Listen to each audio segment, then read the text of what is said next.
Hello guys, what is up. My name is Pradeep Kumar. आज के इस वीडियो में बात करने वाले हैं गेट के स्टूडेंट्स के बारे में, क्योंकि ये जो समय है काफ़ी क्रूशियल टाइम होता है गेट का। एंड इस समय काफ़ी ज़्यादा लोगों को डीमोटिवेशन होता है, तो उसी के बारे में हम बात करेंगे और उससे कैसे ओवरकम करना है उसके बारे में भी बात करेंगे। तो hello everyone, my name is Pradeep Kumar. I have all India rank of 839 in GATE exam 2020 and I have done my masters from IIT Delhi and currently I am working in Qualcomm. So welcome to this video. I feel this video is really important, क्योंकि जो चीज़ें आप अभी face कर रहे हो, जो demotivation आप अभी गेट एग्ज़ाम को लेकर फेस कर रहे हो, वो मैंने भी फेस किया था। तो इस वीडियो के अंदर मैं उसी के बारे में बात करूँगा आपसे। तो चलिए इस वीडियो को शुरू करते हैं। तो सबसे पहले हम बात करते हैं कि जो डिमोटिवेशन आता है उसका रीज़न क्या होता है। सबसे पहले हम बात करते हैं कि जो डीमोटिवेशन आता है उसका रीज़न क्या होता है। डीमोटिवेशन का रीज़न, जो नंबर 1 रीज़न होता है, वो अगर हम बात करें तो सबसे पहला रीज़न होता है कि टेस्ट सीरीज़ हम दे रहे होते हैं और उसमें मार्क्स नहीं आ रहे होते हैं। दूसरा रीज़न है कि हमारे कॉलेज का प्रेशर हो सकता है, या तीसरा रीज़न हो सकता है कि प्लेसमेंट्स आ रहे हैं तो उसके चक्कर में हमारी प्रिपरेशन छूट गई है एंड अब मार्क्स नहीं आ रहे हैं तो उसकी वजह से प्रेशर बिल्डअप हो गया है। आपने 6-7 महीने लगा के मेहनत की थी, लेकिन उसका जो रिज़ल्ट है वो कुछ नहीं आ रहा है। आपको ऐसा लग रहा है कि मेरा टाइम वेस्ट हो गया है, मार्क्स नहीं आ रहे हैं। तो सबसे बड़ा रीज़न तो आपका यही होता है कि आपने एग्ज़ाम दिया और आपके मार्क्स नहीं आए, तो आपको सैड फील हो रहा है कि यार मेरा गेट होगा भी कि नहीं। तो ये सबसे बड़ा एक रीज़न होता है डीमोटिवेशन का। एंड मेरे केस में क्या क्या डीमोटिवेशंस के रीज़न थे।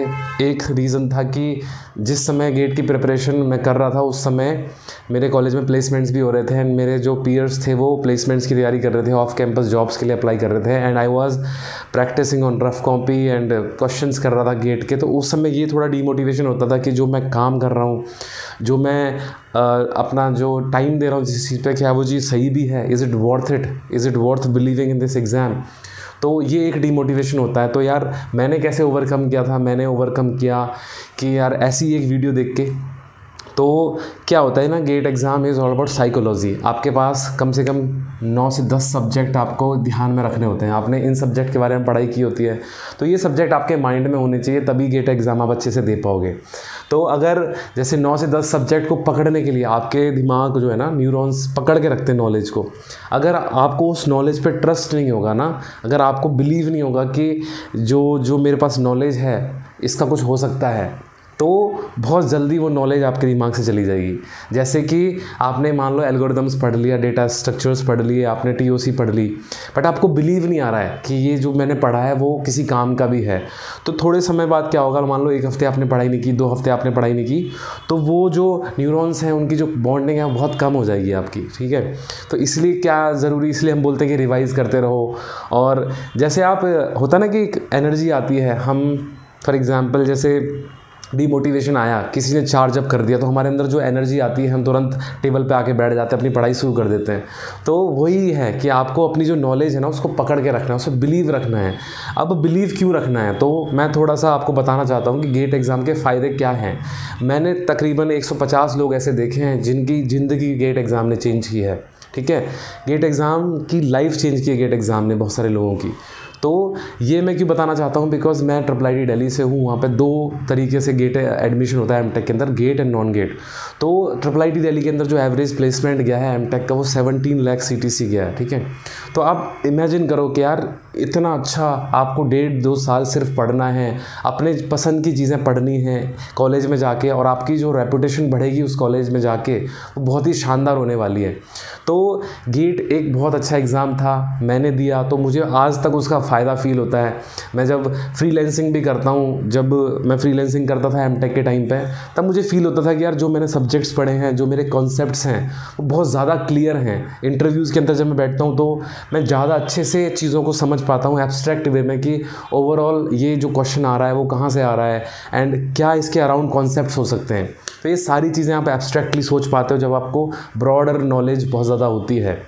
तो ये फ़ायदा है गेट एग्ज़ाम को देने का कि आप, अगर आपका गेट एग्ज़ाम नहीं भी हुआ ना, तो आप कंप्यूटर साइंस में बहुत अच्छे बन जाएंगे। आपको सारे कॉन्सेप्ट्स पता होंगे, आप अच्छे से इंटरव्यू में बात कर पाएंगे। तो सिर्फ इसलिए पढ़ लो कि मैं कंप्यूटर साइंस पढ़ना चाहता हूँ, गिव अप करना is not a solution, because मैं मानता हूँ कि जब हम गेट एग्ज़ाम की तैयारी शुरू करते हैं, जब 6-7 महीने हम लग के पढ़ते हैं तो बड़े डेडिकेशन से पढ़ते हैं। लास्ट के समय में थोड़ी सी प्रॉब्लम होती है, तो वो उसमें आपको अपने आप को चार्ज रखना पड़ता है कि बहुत क्रूशियल टाइम है। अगर आपने 7 दिन भी पढ़ाई नहीं की तो वो जो न्यूरॉन्स हैं वो बहुत ज़्यादा लूज़ हो जाएंगे, आपकी नॉलेज चली जाएगी आपके दिमाग से, तो उसको पकड़ के रखना है। तो मोटिवेशन यही है कि गेट एग्ज़ाम बहुत ही बेनिफिटेड एग्ज़ाम है, इससे आपको बहुत फ़ायदा होने वाला है फ्यूचर के अंदर। एंड बिलीव मी गाइस, जिन लोगों ने भी गेट दिया था, मैंने आज तक किसी को नहीं देखा जिसकी लाइफ में कुछ नहीं हुआ, बर्बाद कोई नहीं देखा मैंने गेट एग्ज़ाम के थ्रू। आजकल थोड़ा नैरेटिव वैसा चल रहा है, एमएस वर्सेस एमटेक, थोड़ा रविंद्र बाबू सर ने भी वीडियोज़ वगैरह बनाए हैं, तो प्लीज़, क्योंकि अगर आपने स्टार्ट की थी प्रिपरेशन तो इसको ख़त्म करो। अब यहाँ पे एमएस के वीडियोज़ मत देखो आप, कि जनरली क्या होता है कि हम अगर डीमोटिवेटेड हैं तो हमारा दिमाग तो चल ही रहा है, हम एक्टिव तो हैं, हम अपने रूम में तो हैं ही, हमारे पास यूट्यूब का एक्सेस तो है ही, तो हम सो भी नहीं पा रहे हैं बिकॉज टेंशन है दिमाग में। तो आप क्या करते हो, रैंडमली स्क्रॉल करते हो वीडियोस, आप कुछ भी देख रहे होते हो, तो वो नहीं करना आपको क्या करना है, चार्ज अप होना है, आपको मोटिवेशन लेना है, क्योंकि आपने 6-7 महीने किसी चीज़ पर टाइम दिया है, तो आपने कुछ सोच के ही उस पर टाइम दिया है, राइट। उसको आप बर्बाद मत होने दो, वो नॉलेज ज़रूर आपके काम आएगी। तो प्लीज़ अपने आप को पुश करो। मैं ये नहीं बोल रहा कि आपका गेट एग्ज़ाम नहीं हो तो ड्रॉप करना, मैं सिर्फ ये बोल रहा हूँ कि जितना टाइम आपके पास बचा है अपना बेस्ट दो यार उसमें। IIT JEE के टाइम पे क्या होता था, ये मेरे साथ IIT JEE के टाइम पे होता, I was getting really demotivated. मैं गिव अप पूरा अच्छे से गिव अप मारा था मैंने, प्रॉपरली 100% गिव अप था मेरा। बट मैंने वो चीज़ वहाँ से रियलाइज़ की कि गिव अप करने से जो नुकसान, कितना ज़्यादा रेपरकशंस होते हैं, आपकी सारी मेहनत एक तरह से, सारे ताश आपके बिखर रहे होते हैं, तो आपको वो नहीं करना है। Please be motivated, please be charged up, revision करते रहो। टेस्ट सीरीज़ में नंबर नहीं आ रहे, कोई बात नहीं, उसको देखो कौन से क्वेश्चंस में नहीं आ रहे, उसको एनालाइज करो। पॉजिटिविटी, अपने अंदर थोड़ी पॉजिटिविटी भरो यार। पॉजिटिविटी, जैसे आप थोड़ी सी पॉजिटिव हो गए ना, आप अच्छे से उसको पढ़ पाओगे। टाइम पे जगो, टाइम टेबल बना के रखो, खाना वाना अच्छे से खाओ, बिकॉज बीमार नहीं पड़ना। तो इस छोटी छोटी चीज़ों का ध्यान रखो और अच्छे से गेट एग्ज़ाम दो।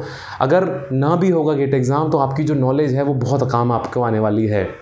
तो आई होप गाइज़ ये आपको वीडियो चार्ज अप करे, थोड़ा सा डीमोटिवेशन जो भी थे, अगर कोई भी बच्चा डीमोटिवेटेड था तो आई होप कि इस वीडियो से वो थोड़ा सा चार्ज अप हो, थोड़ी उसको एनर्जी मिले, थोड़ा उसको पॉजिटिविटी मिले।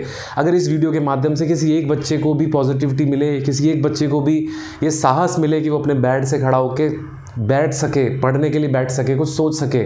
देखो गाइस, बिल्कुल टेंशन मत लो, आपको जैसे कुछ भी है, आपका जो पास्ट कुछ भी रहा है, 7-8 दिन आपने अगर डीमोटिवेटेड रहे भी हो, तो एक प्योर पेपर लो, एक A4 पेपर लो, उस पर शुरुआत से लिखो सब कुछ कि भाई मुझे अब क्या करना है, जो टाइम गया दैट्स इज़ गॉन, अब मुझे क्या करना है, अब मेरा ऑब्जेक्टिव क्या है, अब मेरा पाथ क्या है, तो वो आपको करना है।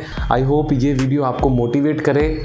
मिलते हैं अगले वीडियोज़ में, तब तक के लिए बाय बाय, टेक केयर, नमस्कार। I hope to see in the next one. Thank you so much.